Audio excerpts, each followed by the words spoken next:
Hey, this is Patrick Lange. This is the Greg Bennett Show. Any questions?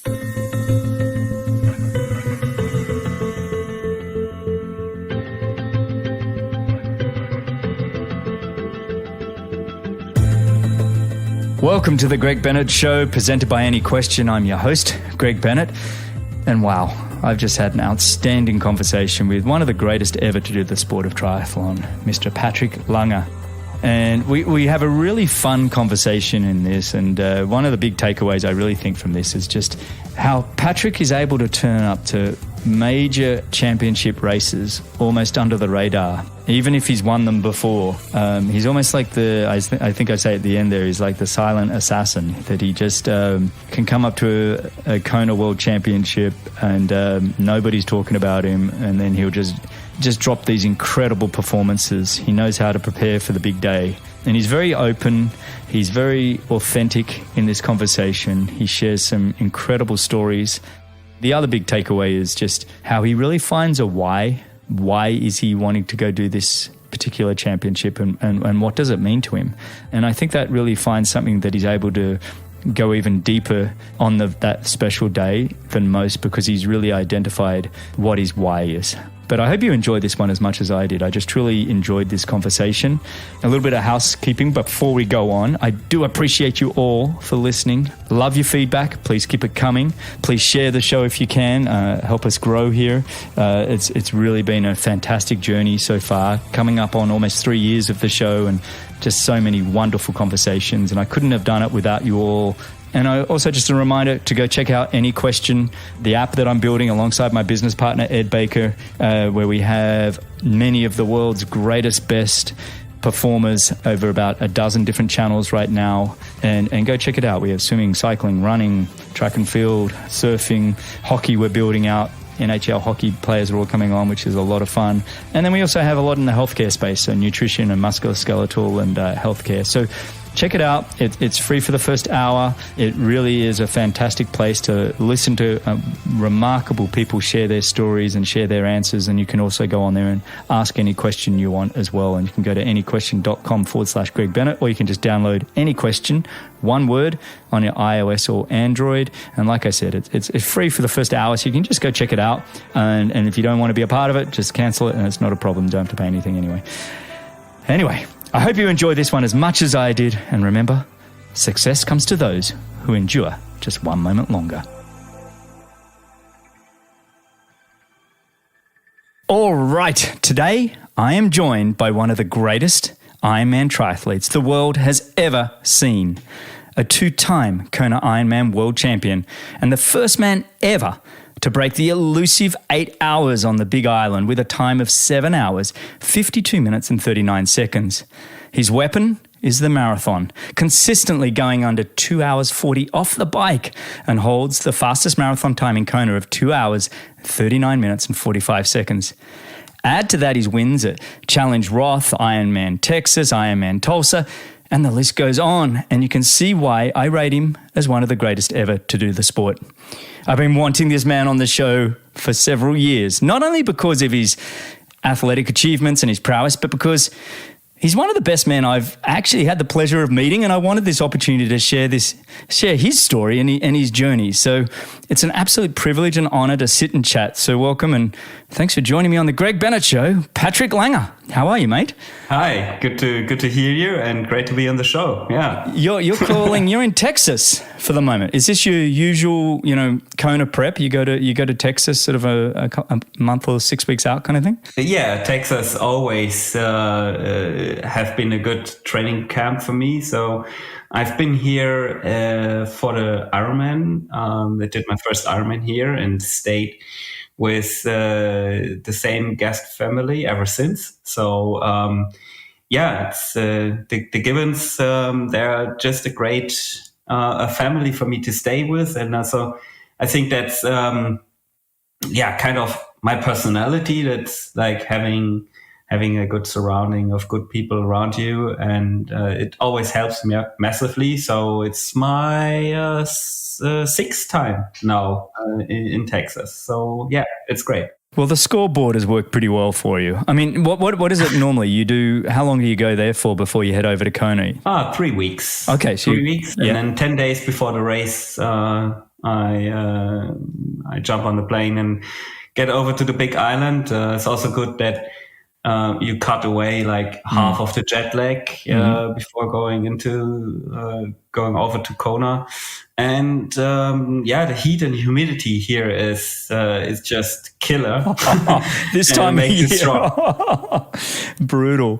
I know. Yeah. We're in South Florida, and it's the same kind of weather as what you've got there in Texas. And it's, you go outside and, you got to come back inside and change your shirt 5 minutes, after being outside for 5 minutes. But that's exactly what you need for Kona, isn't it? It's so you go to the big island and it's like, okay, I've done 3 weeks of training in that conditions and it worked well. So it prepares you, I think, in the best way possible. Do you go to Texas and, with training partners or a team around you, or are you just on your own? Yeah, I have to jiggle a little bit because yes, I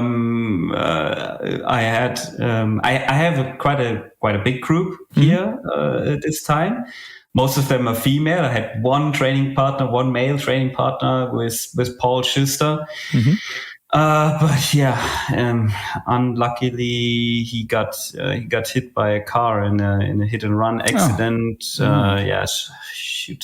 Broke his hand. Got surgery yesterday back in Germany. So not so good to see that. But other than that, I'm here with Kat Matthews, Ruth Assel, India Lee. So strong British girls. They're racing PTO Dallas just right now. Yeah, okay, that's right. They're out there today, aren't they? We're recording this on a Saturday lunchtime for you in Texas and 1 p.m. for me here in Florida. We don't know the results yet, do we? They're out there right now. No. It's exciting. And when do the men go off? They go off tomorrow, right? I was wondering if you were going to do that race, but you decided not to do the PTO race in Dallas? Because, I guess it's close by. It's tomorrow, right, for the men? It is tomorrow, and it's really close. Like it's a 3-4 hour drive up north. But I decided not to race because for me this time of the year is full focus, of course, on Kona. And with the year I had so far, we decided not to do anything that we are not 100% sure of that it works because. I had this shoulder injury, and in July I had COVID again, and so I think it's best. Wow, I didn't realize you'd had COVID again. So you had COVID right after Challenge Roth, because you got second at Challenge Roth this year, just behind Magnus Ditlev. And it was an outstanding race, especially as you'd won it the year before, and I want to talk about that a little bit. But this year you've had COVID. You said COVID again? What's been going on? I've had COVID 2 or 3 times myself, but mate, for you, I'm sorry. I shared this experience with so many other athletes and people. So it's just have been around for so long now, and I caught it in the first wave in 2020, right at the beginning, and then I got two times vaccinated, and after. I don't want to link it with Challenge Roth because you can never be 100% sure where you kind of caught it. But just in the second week of July, I got sick, and it took me quite some time to bounce back from it. Yeah, the Collins Cup was not a really good experience for me. Because obviously I had done I think 1.5 or 2 weeks of training. Oh, that's the worst. That's the worst. And you have to race, and you're like, guys, I don't like making up. I'm not making up excuses. I promise you, I've only done a week, but I'll do the best I can. Oh, mate, I feel for you. And in a field like that, there's no room for weaknesses at all. No. And so. Yeah, it was not the best of experiences, but now, things turning around. But you're healthy now, okay? Yeah, I'm healthy, and it's also going into the Collins Cup. I thought it was really, really important to have everything checked. And also my team, they wouldn't let me train until I had like this MRI of my heart done with. That's music to my ears, mate. Music to my ears. Good on. It is so important to not take any risk there, and to have your blood level checked. And there's so many stories, isn't there, of people that force it and come back too quickly, and a virus, and then it ends up taking them out of their career, and then it ends up, you hear them having pacemakers later on. And I know I'm expanding upon, and I'm not going to mention names, but I know several athletes that have had severe viruses that then tried to push through it, and it really was career ending. Yes. Your team is great, and I like to hear that they say, let's get you 100% healthy. And you know what's interesting is we've seen so many times the people that turn up to Kona where they've been sick or injured, and they've really managed to just get healthy that sort of 5-6 weeks before and pull something together. I remember having Tim O'Donnell on the show, and I remember, was it 2019 when he got, was he second or third? Sorry. He did go just under the 8-hour mark. Second he was, when Jan Frodeno went under 8 hours at Kona. And he hadn't done anything for weeks. He had a broken foot, and he ended up just training the last few weeks, and he just felt fresh and good and ready to go, and no pressure. I also remember 2011 when Greg Alexander won, I think it was his third title. Yeah, it was, yeah. He had this cuff. What is it? Craig Alexander's always had this boulder cough, and is this like this constant dry chest infection. He tells me that he picked it up when we were singing karaoke at the Ishigaki World Cup back in about 2007, that the poor guy's always had like a raspy, dry kind of, and he does pick up infections quite often because of it. And plus he's got young kids, and anybody with young kids, as you know, pick up everything. I'm just reminding of that, because I think it took him out for 3 months or so at the beginning of the year, and then he won with a new course record. Yeah. And for me, it was the same. I had a severe foot injury in 2017. I couldn't run for also like 2.5-3 months. I had a edema in my bone, in the foot. Yeah. And at the end, I was winning my first Ironman in Kona. So it's not over yet. No, it's no. If anything, it's like, oh, good. I've had a good sickness and a good injury this year. My chances are actually going up. I remember. Marinda Carfrey is a good friend of ours as well, and she was going on her winning streak at Kona for a number of years there. But there was quite often she was just awful through sort of April, May, June. And Laura and I are winning races, and her husband, Tim O'Donnell's, winning 70.3s and things. And we're all, and Rennie wasn't. And I remember we finally just got to the point, because she would always turn up in October and crush it. And so we just used to go, here we go again, and then the years Rennie did have good sort of April, May, Junes, we were like, it wasn't her best Konas. And so it's kind of, there is something to that back ending the year that whatever it takes to just slow you down so you don't push too hard early.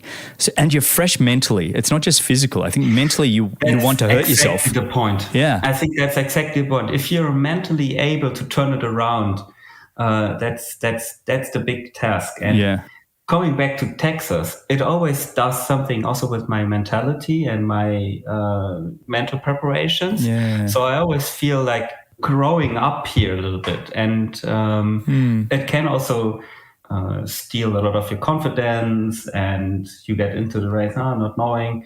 But as soon as you step onto the island, you should be there mentally and able to race. Yeah. It sounds like you've got this wonderful family that puts you in a relaxed state of mind where it's like, I'm here to work and do my business, but I'm also surrounded by just good people.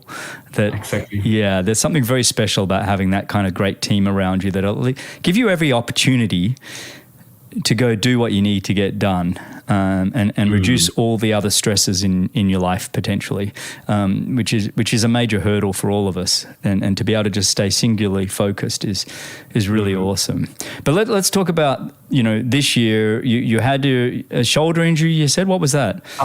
Or you've still got that, or is that just a rotator cuff, or what do you got going on there? No, it was actually really, really bad injury. So I crashed my bike in Gran Canaria when I was out riding with a pro cycling friend of mine, and I hit his wheel when he stood up for. And and like 100 times you just have a little wiggle and you continue. But this time was bad. I think at 40 kilometers per hour, and I just had a little high sider, and so I flew in the air and crashed. I only crashed on my shoulder. I didn't have any bruises, no road rash, nothing. It was just but it took the full impact then in one place. That's almost worse, right? Yeah. And I, from my background as a physical therapist, I knew straight away, okay, it's something like really bad, and because the shoulder, the clavicular was about 5 centimeters higher than the other clavicular. Whoa! It was nice German word for it, Schulter-Eckgelenksprengung. It's a TOSI 3, so the ligaments that holds the clavicular down on the shoulder joint, like the edge of the shoulder. These ligaments, they ripped. So it just completely popped up. Exactly. So I needed to have surgery on that. What month was that? When did that happen? It was on the birthday of my wife on the 23rd of February. Oh, Julia would have loved that. Here you go. Here's your birthday present. Come visit me in hospital. It was not a good day. It started out so nice, and then took a dramatic turn. Were you able to still keep sort of biking and then slowly bring back the running? Was it really? How was that? Yeah, on the indoor trainer was back quite early, like 1.5, 2 weeks after the crash, and then running was kind of difficult because of the bouncing impact that hurt. So I had to wait until the stitches had been removed. As soon as the stitches were removed, I also started swimming with one arm, and the other arm just up to 90 degrees at maximum. And I'm actually still super impressed by the recovery, because when I was working in this field, I had patients like that, and a broken collarbone is like, you put a plate in it and you're able to go actually straight away, not straight away, but you are back pretty fast. And this injury, because it's a ligament injury, it just takes so long. So I 6 have months seen usually. Patients, Yeah. I've seen patients that had problems with it for at least a year. And I was kind of afraid that this happens to me as well. And, that's where the great team plays such a big role, because my physio and my doctor, they were both working hand in hand. So they also, how can I say that, navigate what they say to me. Like I had the clear vision that I want to go to Challenge Roth on the 3rd of July, and the physio told my doctor it's possible, but the doctor, he told me after the race, was like, okay, he's seen so many injuries like that, and he totally was not on this page. He said, that's not possible, it's way too early. Wow. But he said to me, you can do it, it's easy. So I was working with the physio quite hard with Hansi, and it was just an incredible healing process with his help. And that's amazing, mate. That is truly amazing, because, I mean, even to turn up, to come to Challenge Roth and do the performance you did. And, you swam a 50-minute 24 swim, which was right up to the front, and that's slowest actually I ever swam. Well, the whole field looked a little slower. In fairness, it was cold. That was what it was. Yeah, the whole field looked like they were a couple of minutes off what normally is done at Challenge Roth, the swim. Mm-hmm. Actually, just talking about the swim for a moment, that's been almost, I know everyone talks about your run and your bike has really got generating more and more power over the longer distance, but I've been watching you for a long time now, and that swim of yours has really been the one that's just jumped out. And, 2019, and we can talk about that at Kona later, the DNF there that you had, but still, I still look at that swim that you did when you came out of the pack. And I was commentating actually for NBC, and I was in Stamford, Connecticut in the booth, and I guess they had me in there as some analyst. And they're like, what's been the most impressive thing so far in the race? I'm like, Patrick Lange's swim on the back of this lead pack with, Jan Frodeno and Tim O'Donnell, who I've swum with both of those guys a lot, and I know how fast that swimming would have been. And I'm like, mate, that's something that, do you give yourself a little bit of kudos for?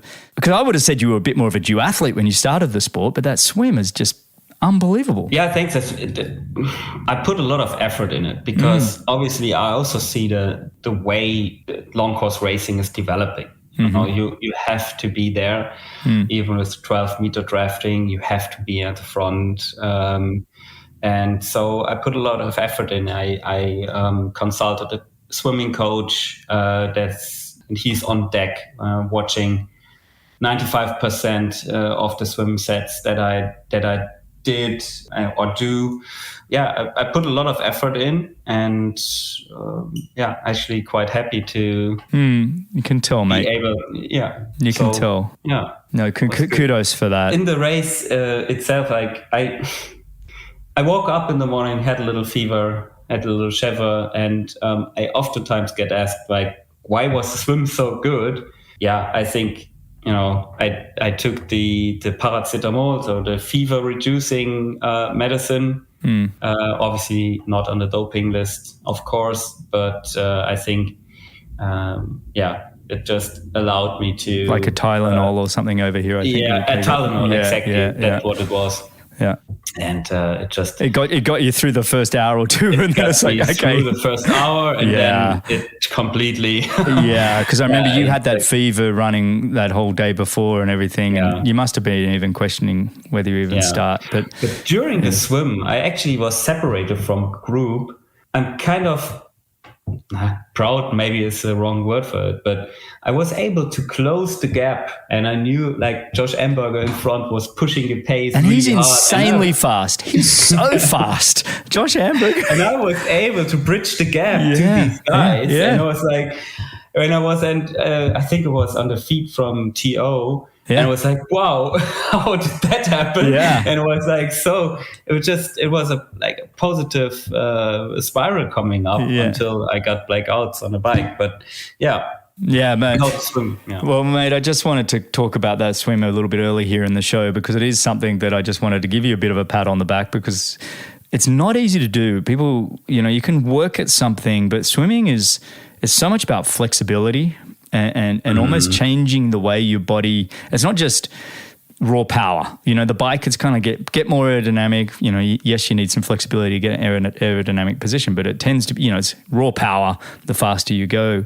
And so you can work hard on that. But swimming, there's so much more about balance in the water and hip position and shoulder placement and elbows. And there's just a lot to take on to become a great swimmer. So you've done really well there, mate. But we've talked about Challenge Roth this year and the ability for you to, come back from that shoulder injury and have a really, really fantastic race amongst a stellar field. But the year before, you hadn't done Challenge Roth before, I don't think. You hadn't raced an Ironman on home soil in Germany, had you? Oh, I raced Ironman Frankfurt a couple of times. Ah, that's right. You had two. First time at Challenge Roth. First time at Roth. So you turned up, mate, and that win there, was that like a bucket list win for you? Oh, absolutely. Massively. It was just, I think, 3 weeks after Kona got cancelled again. Mm-hmm. So I called Felix Waldshöfer and I said to him, "Hey, is there any chance I'm able to start at your race?" And I didn't even like ask for entrance fee or anything. I just saw it as a great possibility to see to do one of my bucket list races. So I just signed up. I don't know, 2 weeks before the race, and then got there, and even with the COVID restrictions, got an amazing experience that turned out to be just half as good as the real road experience. But it was an amazing race, and I have to admit that I fell in love with the race. It's such a great event. It's one of those ones.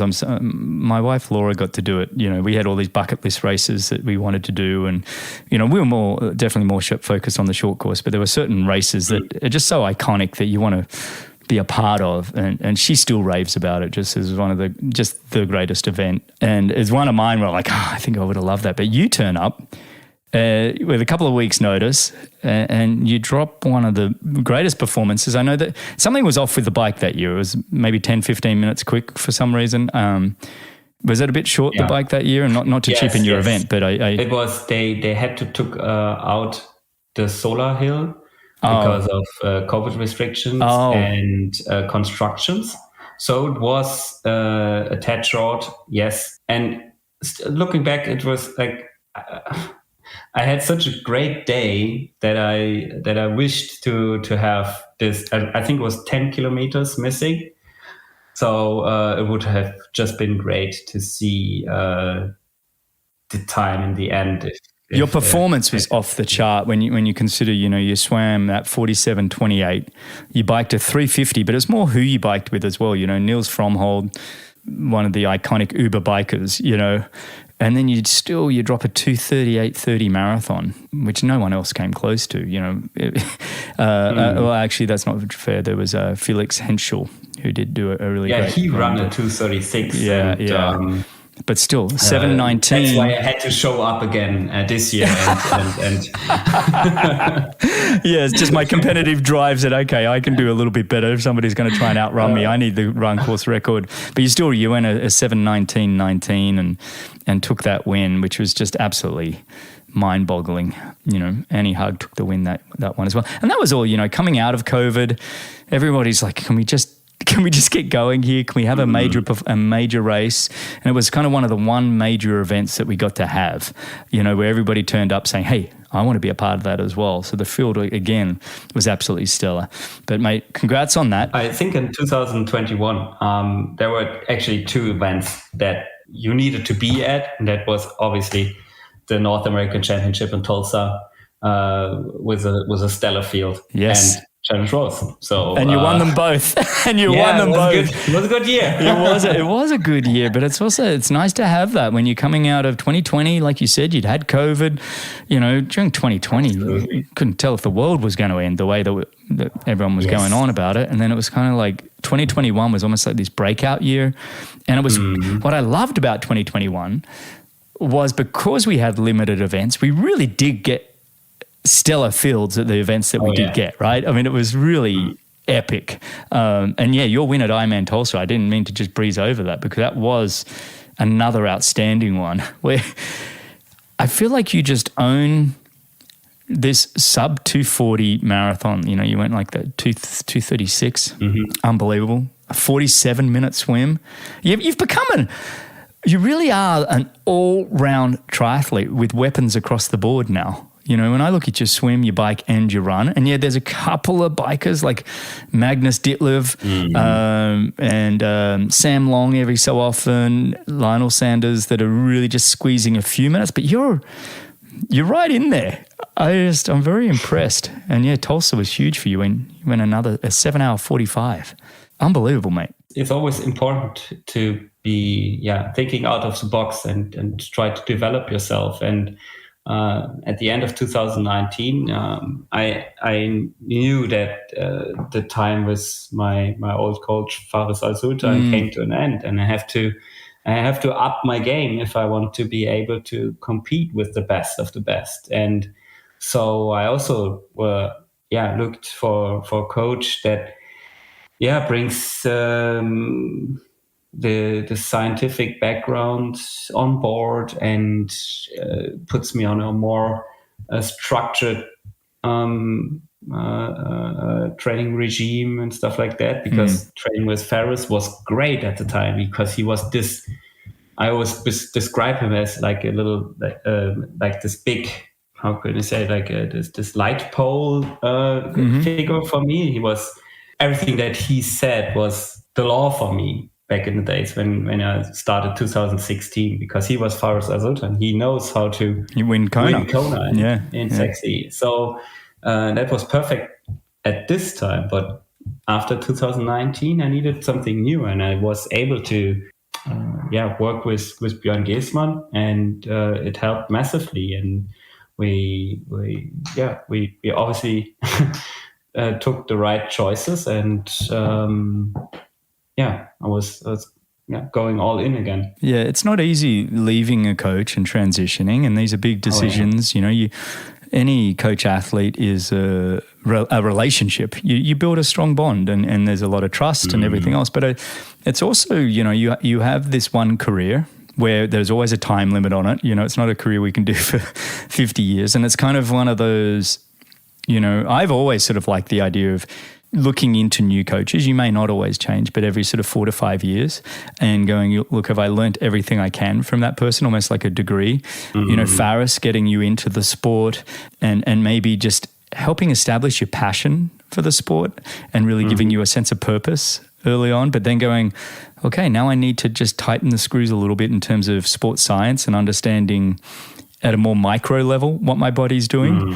And that's where you reach out to someone like a Björn Geßmann. He's a sports scientist, is his background, is it? Or yes. Yeah. And he worked with a lot of cyclists, so he comes from a cycling coach background. And I think that also shows my bike performances now. Yeah, so I also wanted to have someone who's really specific about the bike portion, because I had the swim coach, I had the run coach, on both ends, and I just needed someone to It's a great decision, and it's very evident. How different is their actual training on a weekly sort of basis? Is the mileage much the same, or is it just tell me what's the differences?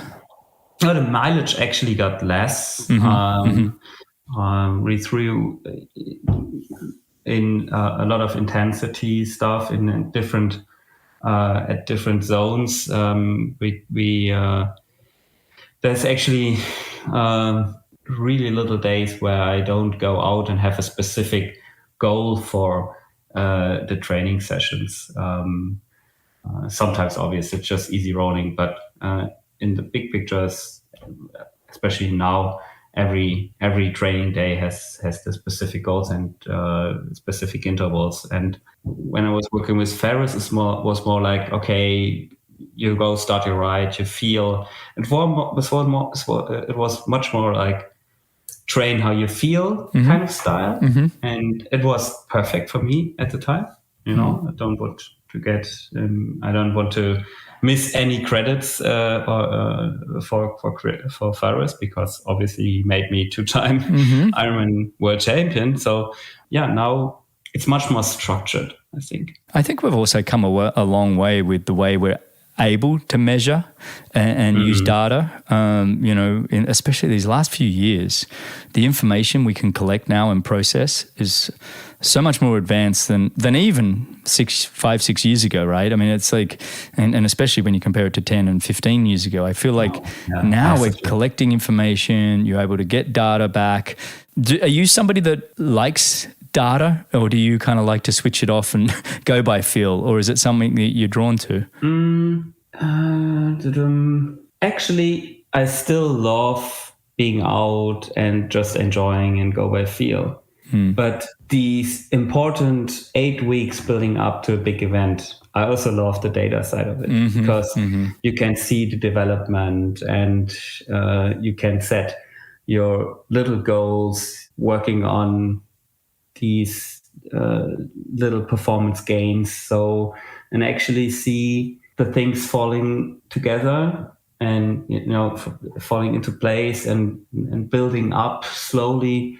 I just like to see that. So yeah, the closer the race gets, I think the more important data gets. And in winter time, when there's no race coming up, I also just love to go for a mountain hike in Austria. And I also think that will have a positive effect on my race performances in, 4 months' time or so.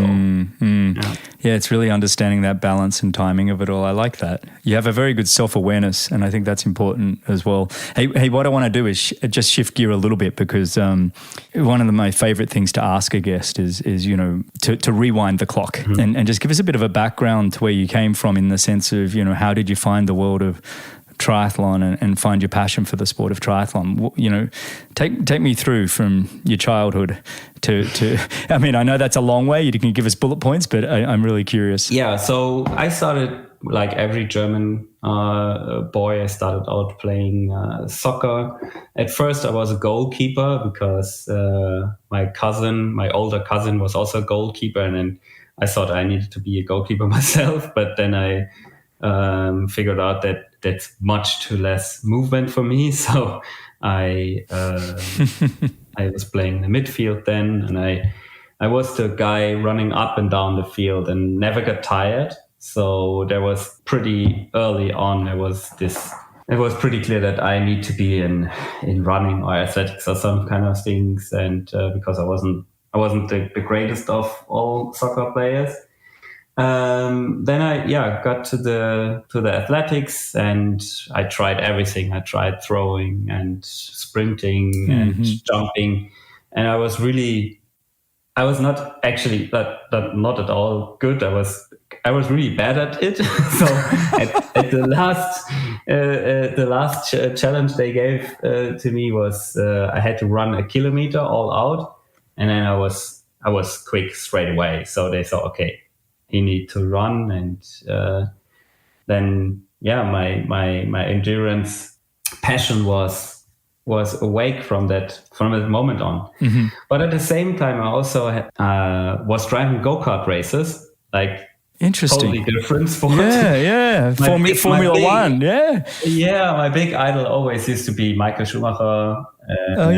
Absolutely. I watched every race, got up middle of the night and watching the Australian GP, for example. And I always wanted to become a Formula One driver, but my family didn't have enough money to put me on it's crazy, on a isn't go-karting season, because it's so expensive. So expensive. I love that sport. Yeah. My good friend is Mark Webber, who actually I had on the show probably almost 2 years ago now. But he drove for Red Bull. But he has a similar story. He's a farm boy from Australia, and he loved go-karting and had to find backing. And it was actually a famous Australian rugby player that backed him and got him over to Europe and but it's, mate, the amount of money that they're spending now. These drivers, if you're not a billionaire's son, you're not playing Formula One. It's a pity. But one thing I also found interesting is that a lot of those Formula One drivers, they're actually totally into triathlon. For example, Button or Jensen Button, for sure. Jensen Button, I think he raced until 3 years ago or so. But also I met Nico Rosberg the other day, and he was like totally into it. That's awesome. It was actually kind of funny, because we were on a TV show together after my second victory. Yes. It was funny for me to see that I'm kind of starstruck to see him, and then he comes to me like, "Oh, a massive fan of yours." And that's like, awesome. That is so cool. It was funny.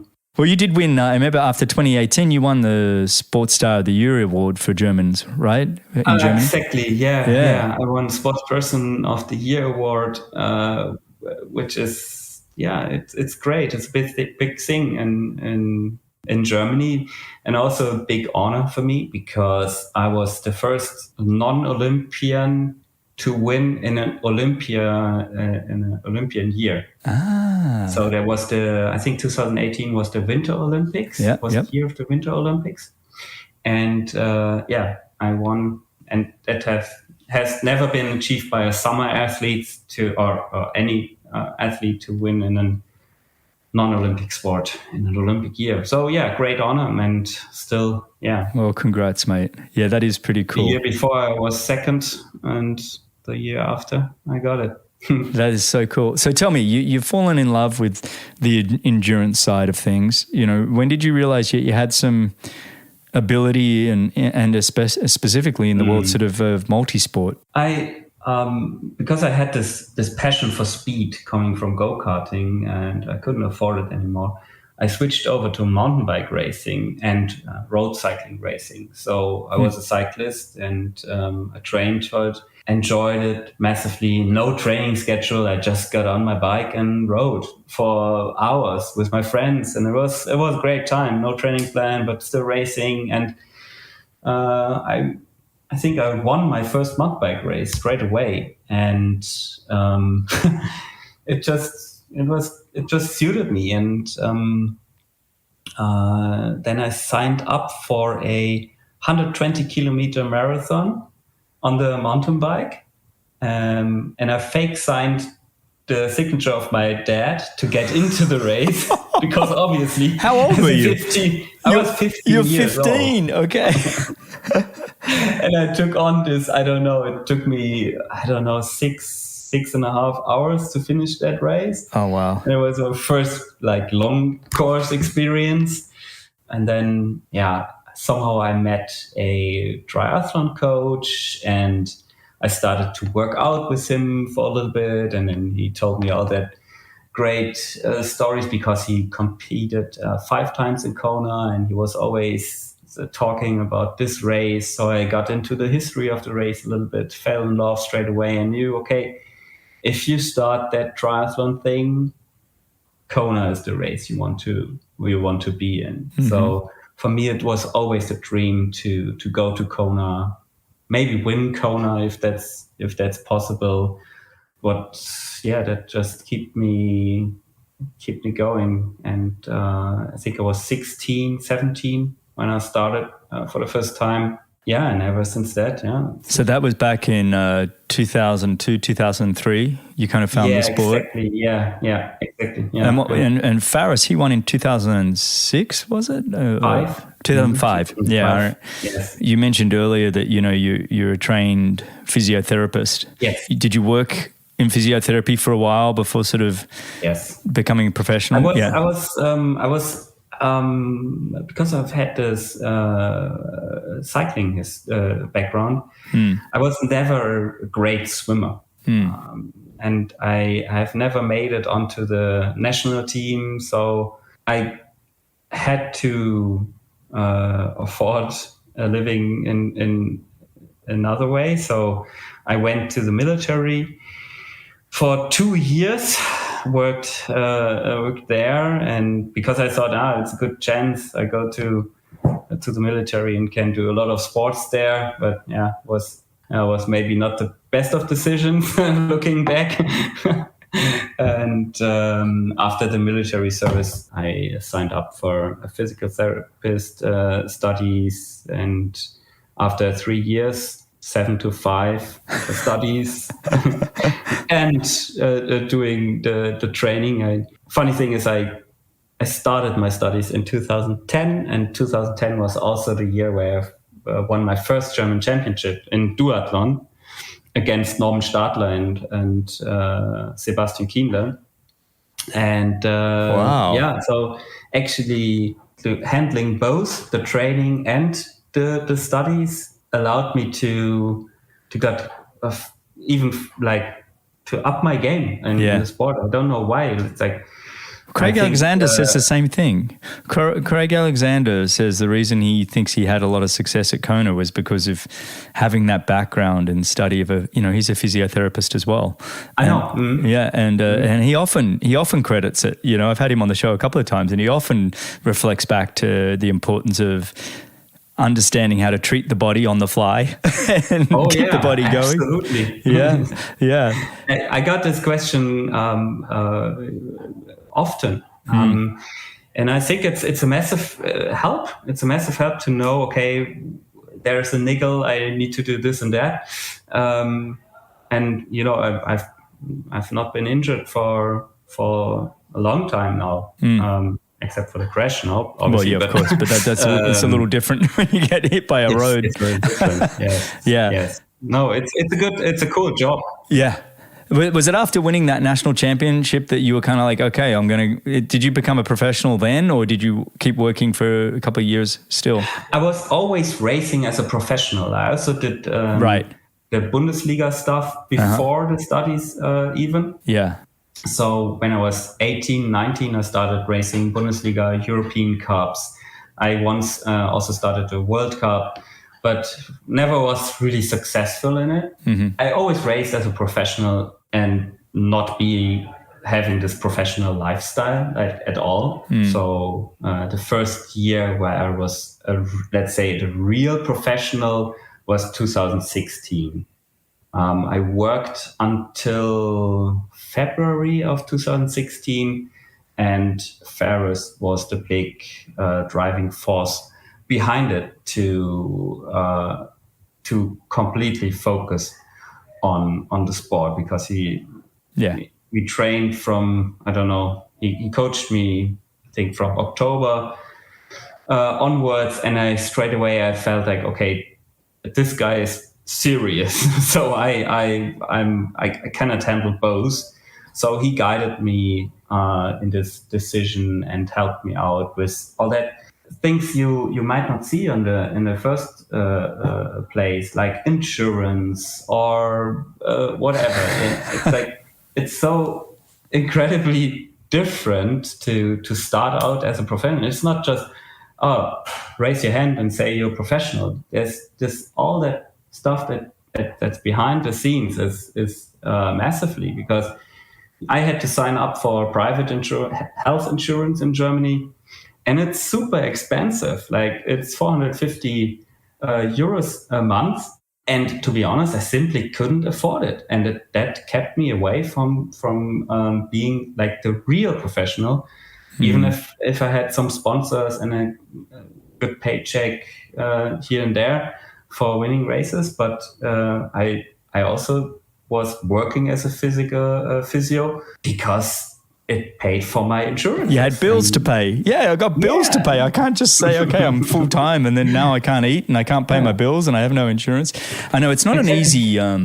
It is a very difficult transition to go, okay, now I'm completely an entrepreneur, basically. I'm on my own and let's see how it goes. But, and I think about you, because you were born in 86. So you at 30, that was the first year where you truly went full time. You were racing professional races before that. But I mean, that's very late, very, very late when we consider how many people were going full time at the age of, I've had that many Australians on the show that basically, left high school and were full-time athletes right away. But that was often the Olympic, short course route where there was maybe a bit of government support or, whatever to get them on the way. But to actually be full-time at 30 and then have a year that it worked. It was a good decision. Oh, yeah, absolutely. It's like, you won Ironman Texas, you had some podiums elsewhere, and then obviously, Ironman Hawaii, you join the other Germans for a clean sweep for Germany on the podium with today the fastest ever marathon. It's amazing. What a year. Yeah, it was totally amazing. Yeah, and unbelievable. Running down Ali Drive and became a third. I was literally on endorphins that through I could run this pace for another 10K or so. I was just blown away by the experience. It was great. It was just great. I remember watching you pass people, and I think it was Crying. like Ben Hoffman. Sorry, Ben, I don't mean to harp on you, but Ben Hoffman. And then have Jan Frodeno for the win. Sebastian Kienle, who was only ended up 30 or 40 seconds in front of you, I think, for second, and then you on that clean sweep for Germany, and that run of yours, which still stands, by the way, as the fastest ever marathon in Kona of 2 hours 39:45. And the blistering speed, you could just see you'd found a zone and you found a rhythm, and you must have been were you running sub 6 miles, 3:45K pace? What was that? Whatever you were doing, that final 10K made everybody, I was like, whoa, to have that feeling must have felt so good. I started out the run I felt quite low on energy, and it's been a hard bike ride. Obviously, I got this penalty, and after the penalty that I had to serve with, I think we were 30 male pros in a penalty tent. What? So they were running out of clocks. Oh, it was. It was kind of a strange day. Penalty wise. I remember that. But I remember starting to run and saying, I don't feel that good. But then I started picking up pace and I started feeling good and passing those other athletes that are like also like have been big names in the sport and coming closer to the top 10 and imagine, okay, wow, this is top 10, and it built momentum with every step. And I felt like towards the end, I felt like flying. It was just, I remember then when a German media motorcycle came up to me and say, hey, Patrick, you were able to finish third here. And I was looking at him and was like, that was the click in my mind, and was just like, boom. Okay, boom. It was another accelerating to another level. And it felt like flying. It was probably the best running experience I ever had in my life, because it was just, I couldn't feel any pain. It was just, on a different level. It really was something. And then let's fast forward a year. You turn up to Kona. What was your, I guess, expectations on yourself, if you can remember back 2017 after you've podiumed at your first year? And everybody always says you got to be third or fourth the year before if you think you're going to win the next year. Always the champions seem to always have that podium. Had people told you that? Had it been something you'd thought about? I was aware of that. Because I also liked the history part of this race, and but I was going into that race and saying to myself that a top 10 would be great, because as I told before, the foot injury has been pretty significant. I had a really bad race in Frankfurt that year. I was 6th or 7th in that race, and so going into that race, there was no pressure, because nobody expected me to win that year. All the pressure was on Sebi and Jan, so I just focused on my thing and I was not distracted at all. And I was going into that race and thinking, I have nothing to lose. I can be 10th, and it would be a great day. And I was totally free in this race. And again, in the run, it was the moment where it clicked, and I saw Lionel down the road, and I really thought, okay, that's possible to catch him. And it was close at the end, because very close. I caught him, I think, at 5 kilometers to go or so. And but I had no experiences and no pressure going into that race, which was really cool. What was the mindset like when you were approaching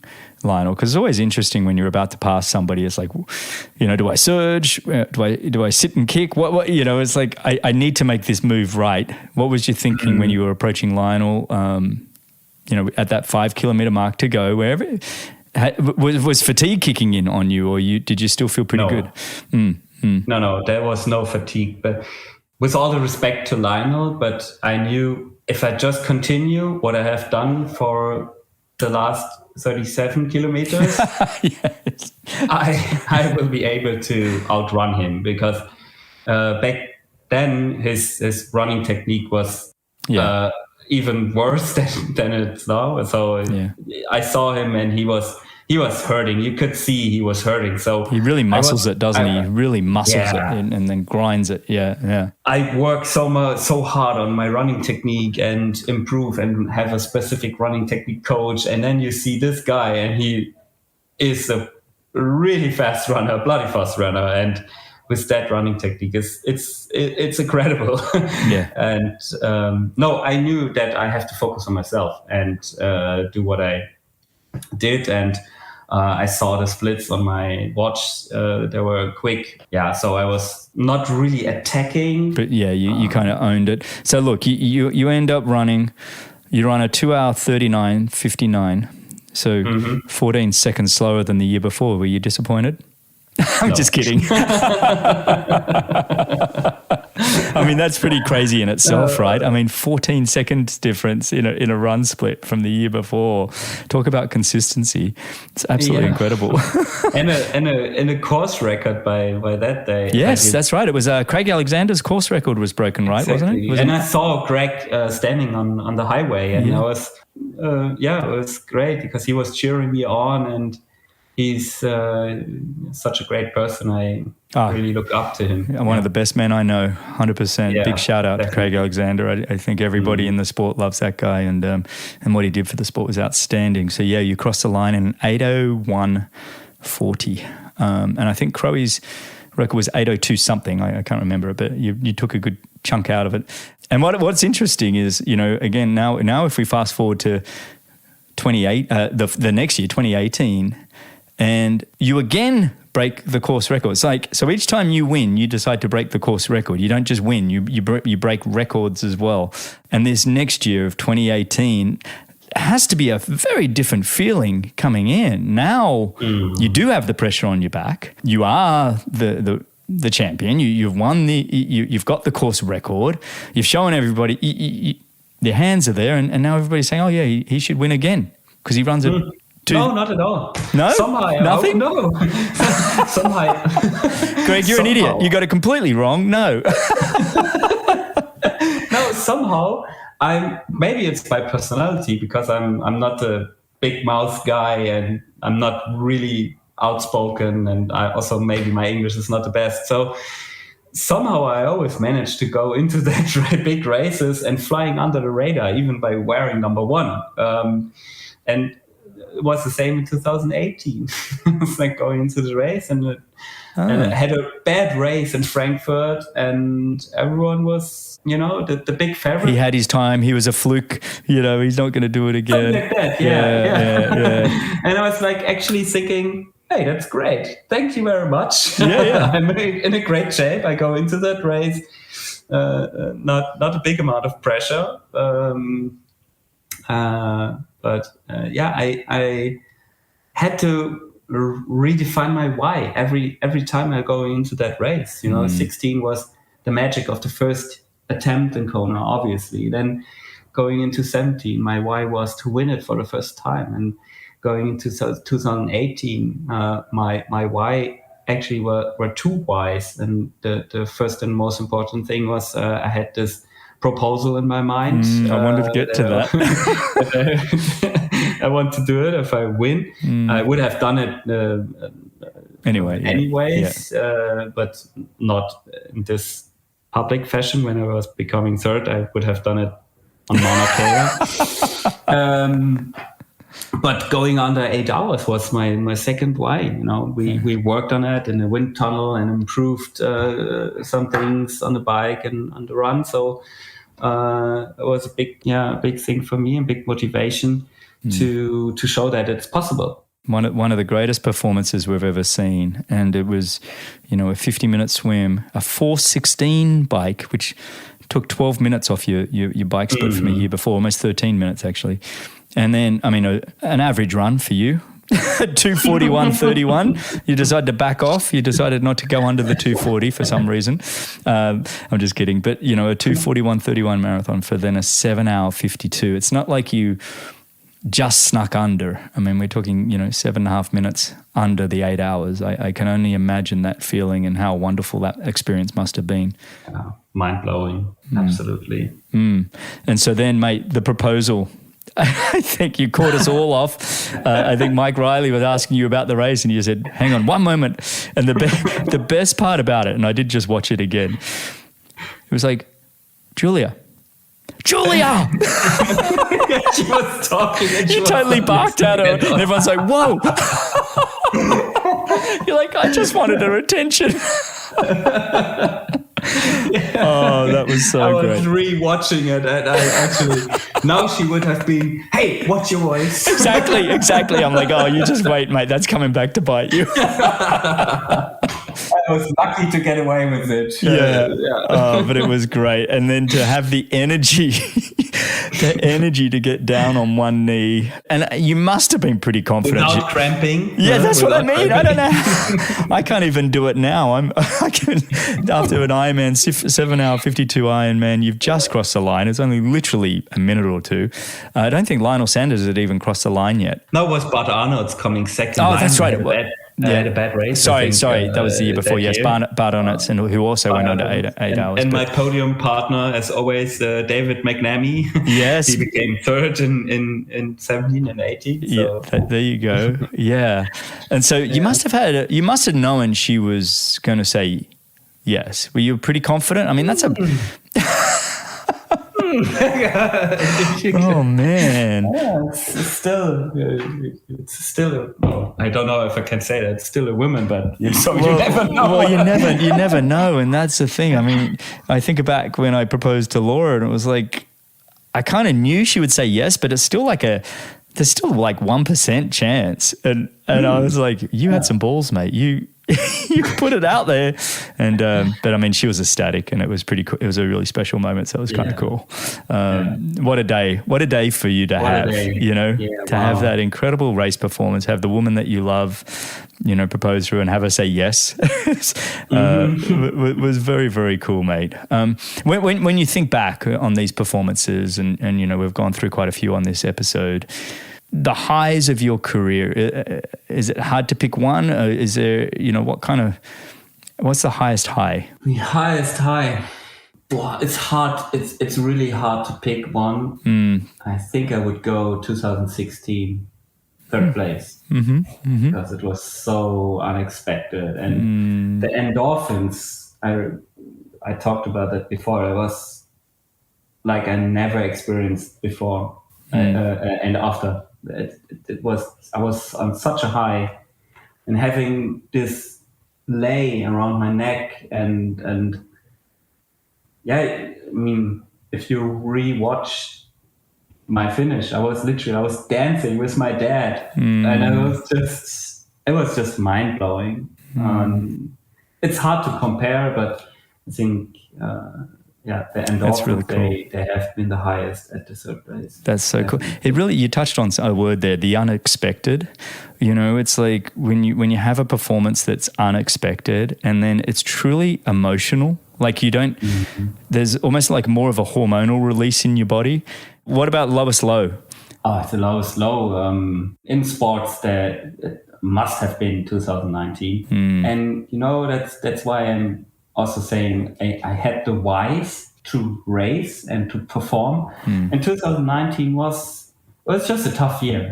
My mother got cancer. I'm sorry. It was just a bad time, and the whole year we as a family was fighting the sickness of my mom, and I decided not to speak about it publicly because I didn't want her to feel responsible for my bad performances. When she read the news paper article, and I say, okay, she's not well, and I'm underperforming because of that. I didn't want her to feel bad, so I kept it out of the public. And so the rumors they had been going on. Oh, what's wrong with Patrick? And is his career over? And stuff like that. And one of the hardest situations in 2019 actually was in Frankfurt, at Ironman Frankfurt.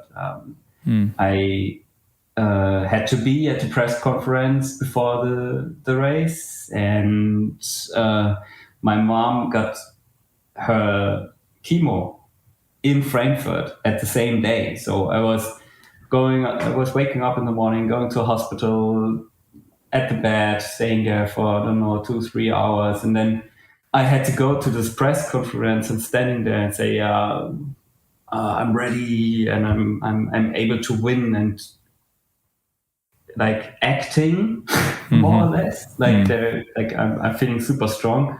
And the reality was I was not at all. Didn't even want to be there. Yeah. No, I didn't want to be there. Exactly. It was really hard. It was a tough year. It was a really, really tough year.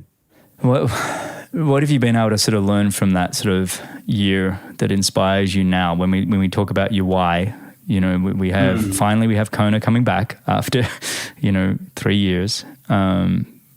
Does that channel your why a little bit more for this year? Definitely. It's actually the last conversation I had with my mom, to be 100% honest, because she told me how much she loved what I was doing, how proud she is, and she said to me, I really want you to win again.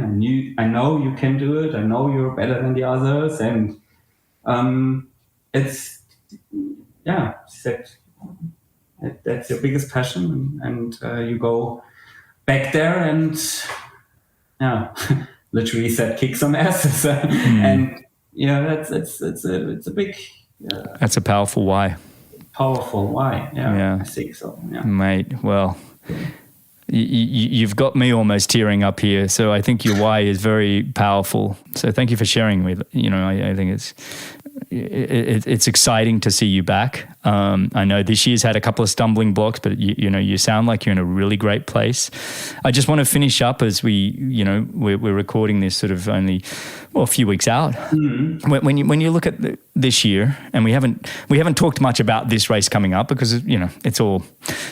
We don't know anything, but, if we had an opinion, how do you think the race is going to pan out? There's a lot of conversation always about, others, not Patrick Lange. There's always conversation about others, which I think is... Again, that's what I mean. Like I always, somehow I'm flying under the radar again, and it's good. I like it. Yeah. So let the Norwegians do their Norwegian talks, and they do a great job. Thank you for that. Take it all on you. Yeah, I mean, it's going to be an outstanding race. So tempted just to jump on a plane and be out there to watch it, although it's hard to watch quite often. But, when you look at Ditlev and Sanders, and then you've got the Americans, Hoffman and T.O. coming back, and they want to have one last hurrah before, their time's winding down. And then people like Braden Curry and... and then someone feisty like a Sam Long. Kinley's last time too. So there's a little bit of the change. Goes on. Yeah, it does. Yeah. It's so cool. It's the newcomers, so cool. Kyle Smith, Daniel Beckegaard. Yes. The Danes. Yeah. Yeah, the Danes. It really is. We got the Danes, the Norwegians, we got the old guard of the Americans and the young guard of the Americans. We really do have a plethora of people and in the women's race as well. It's just going to be, I can't wait. It's going to be an amazing race. It's definitely. And it will be really interesting to see how the dynamic or the COVID pandemic, the racing have changed over the last 3 years. That's true. Yeah. Because obviously a guy like Magnus Ditlev 3 years ago, nobody knew him. And now he's he's such a great athlete. So it's going to be really interesting to see how these guys are coping with the special conditions in Kona, and also the Norwegians. It's going to be really, really interesting. And so many great Olympic distance athletes going to Kona and not having the best day. Hey, so, I'm one of them. Yeah. I'm one of them. Sorry, careful what you say. I didn't want to put you on the spot there. No, I'm going to record an episode with Javier Gomez next week, actually, and nice. Yes, he'll come out the week after you. And he's had one of those years, a pretty tough year, and he's obviously not racing either. But again, he's one of those short course guys that's one of the greatest ever to do the sport. Oh, absolutely. It's something about Kona. I think he also learned his lessons from Kona. Yeah, it's amazing, mate. To the race, and it's interesting. It's everyone talks about the heat and humidity. As an Australian, I didn't find it hot or humid. There's something else there.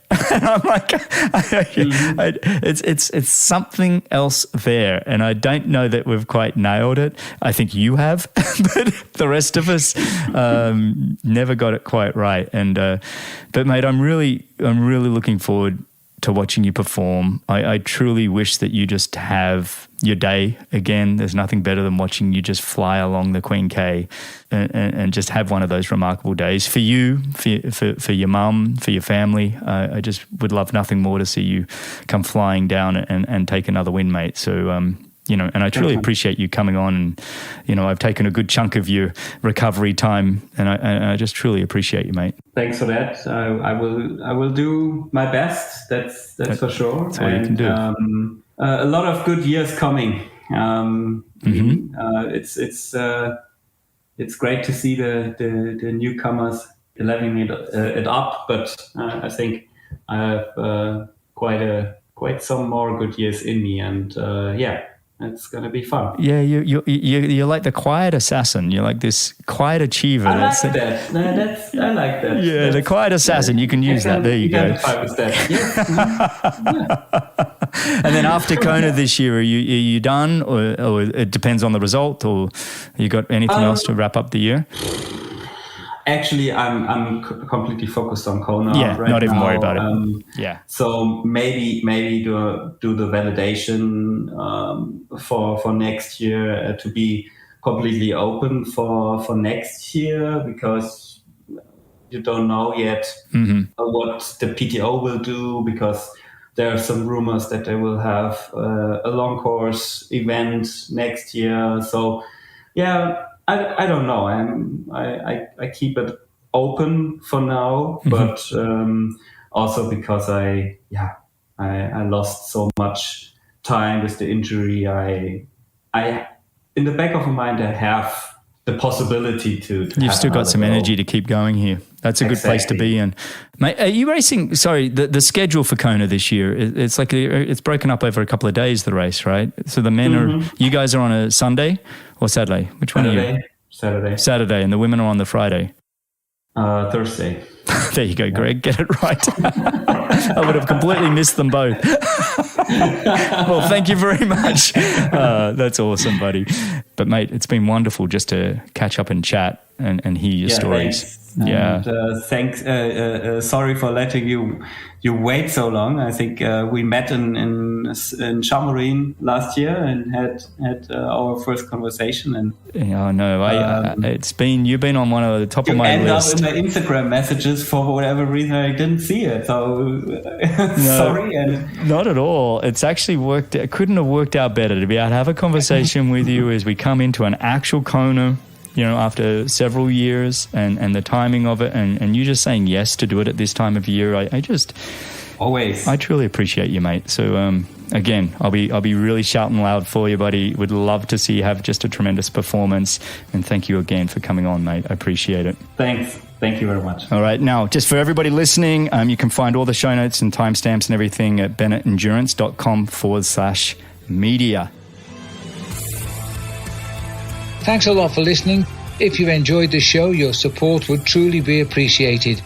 You can visit the Patreon page, or you can subscribe with your podcast app of choice.